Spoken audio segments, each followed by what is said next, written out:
In today's video, I'm going to guide you through on how to add rectangle in Adobe Acrobat. It's a very quick and simple step. All you have to do is follow along. Also, a little disclaimer, I would like to inform that apparently due to some reason,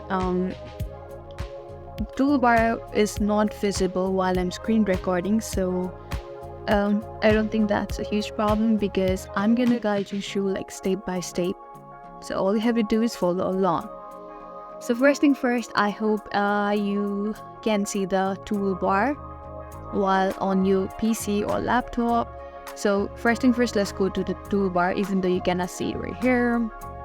So let's go to the toolbar, and usually that is you have to go to fourth option and tap in there, and a drop down menu will appear, and you have to search for the rectangle option.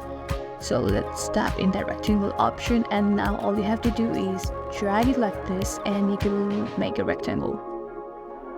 It also works as a square like this.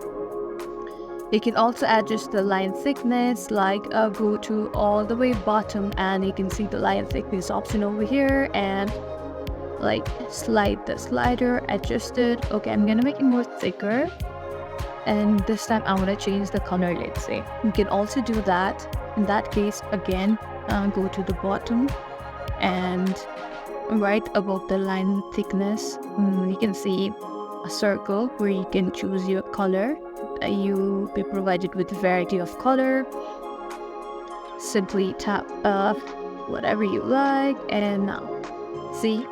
So this is basically how you add rectangle in Adobe Acrobat. I hope this video was useful. If so, please consider subscribing and liking our video. Thank you for watching.